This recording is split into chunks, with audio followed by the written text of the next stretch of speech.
চলো এবার খিচুড়ি বানানো যাক। বর্ষার সন্ধে একটুখানি আয়েশ করছিলাম, গড়িমসি করে উঠতে একটু দেরিই হয়ে গেল। তারপরে ভাবলাম না, আর শুয়ে থাকলে চলবে না, এবার উঠে কাজে লেগে পড়ি। রান্নাঘরের কাজটা না সারা পর্যন্ত শান্তি হয় না।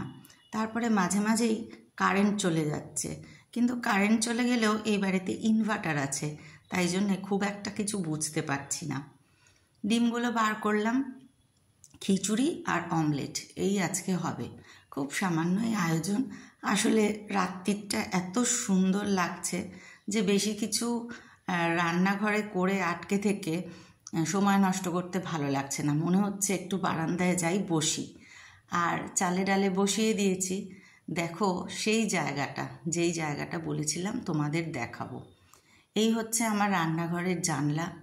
দূরে এই আলোগুলো দেখতে পাচ্ছ ঝিকমিক করছে, ওটা কিন্তু গাছের পাতার ফাঁক দিয়ে আলোগুলো আসছে। রতনপল্লী মার্কেট, এই মার্কেটটা একদম এই বাড়ির খুব সামনে।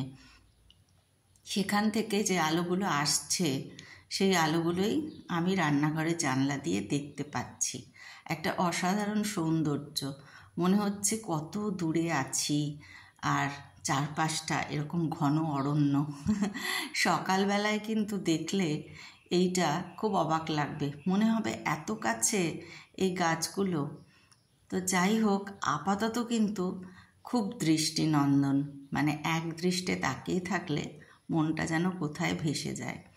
আর অঝোরে বৃষ্টি পড়ছে, সেটা একটা উপরি পাওনা। যত রকম গান শিখেছি, বর্ষার গান, সব যেন একটা একটা করে মনে পড়ে যায়। খুব ভালো লাগে দেখতে। আর ওই যে দূরে জানলাটা, আমি যখনই রান্নাঘরে আসি একটু উঁকি মেরে দেখি পাশের বাড়িতে কি হচ্ছে। তো পাশের বাড়িতেও রান্না চাপানো হয়, একদম জানলার পাশেই মনে হচ্ছে যেন ওই পাশের বাড়িটা। কিন্তু এটা কিন্তু কলকাতার মতো একেবারে গায়ে গায়ে লাগানো সেই পাশের বাড়িগুলো নয়। এই পাশের বাড়িটা বেশ অনেক দূরে, তোমাদের জুম করে দেখাচ্ছি বলে রান্নাঘর থেকে এত কাছে লাগছে। এবারে বুঝলে তো কত দূরে? অনেকটাই দূরে। আর সেই দূরে আমি যখন ভাতের হাঁড়ি চাপাই, ওরাও ভাতের হাঁড়ি চাপায়। আমি যখন রান্না করি, ওরাও রান্না করে। বেশ মজা লাগে দেখতে। কলকাতায় থাকলে এই মজাটা আমি পাই না, কারণ আমার রান্নাঘরের পাশে যে বাড়িটা, সেই বাড়িতে কেউ থাকে না। খুব মাঝে মাঝে ছুটি ছাটায় আসে, তাও দোতলায় থাকে, আর আমি থাকি একতলায়। তাই ওরা কী করছে আর আমার দেখা হয় না। চালে ডালে বসিয়েছি একটু গোবিন্দভোগ চাল, মুগ ডাল, আর তার মধ্যে সব মশলাগুলোও মিশিয়ে দিয়েছি। খুব হালকা করে আজকে খিচুড়িটা করব। জিরে গুঁড়ো, নুন, হলুদ, একটু কাশ্মীরি লঙ্কার গুঁড়ো, আর ব্যাস গরম মশলা, গোটা গরম মশলা, তেজপাতা, শুকনো লঙ্কা এগুলো দিয়েছিলাম ফোড়নে। ভালো করে চাল ডালটা ভেজে নিয়ে তারপরে তাতে দিয়ে দিলাম জল। 1 কাপ চাও বানালাম নিজের জন্য। একা চা খাওয়া হয় না, অবশ্যই নিজের জন্যে বলাটা ভুল। আর এই যে দেখছো জামা কাপড়গুলো বাইরে শুকোনো যাচ্ছে না, ভালো করে রোদ উঠছে না, তাই জন্যে অগত্যা এই চেয়ারের ওপর মেরেছি। সবাই মিলে চাটা খেয়ে এবার এলাম বাইরে। দেখো কাণ্ড কি করছে আমার হিয়া বুড়িটা। কর্তা বসে চা খাচ্ছে, আমার চা খাওয়া শেষ। আর হিয়া বুড়ির কাণ্ড দেখতে সবাই আমরা হুমড়ি খেয়ে পড়েছি। আমরা বলতে আমি, আমার কর্তা, আর এখানে যে দিদি থাকে সেই রানী দিদি। রানী দিদি আমাদের এখনকার গার্জিয়ান, ওই আমাদের দেখভাল করে রাখে। দেখো এবার বুঝতে পারছো তো হিয়া রানী কী করছে? হিয়া রানী বৃষ্টির ছবি তুলে দিচ্ছে। এই যে একটা রিল বানিয়েছি বৃষ্টির, তোমাদের দেখিয়েছি দুর্নিবারের গানের সাথে, ভীষণ ভালো লাগছে। আর ওই বাড়িটা দেখো কি সুন্দর লাগছে। এটাও একটা মানে পাশের বাড়ি।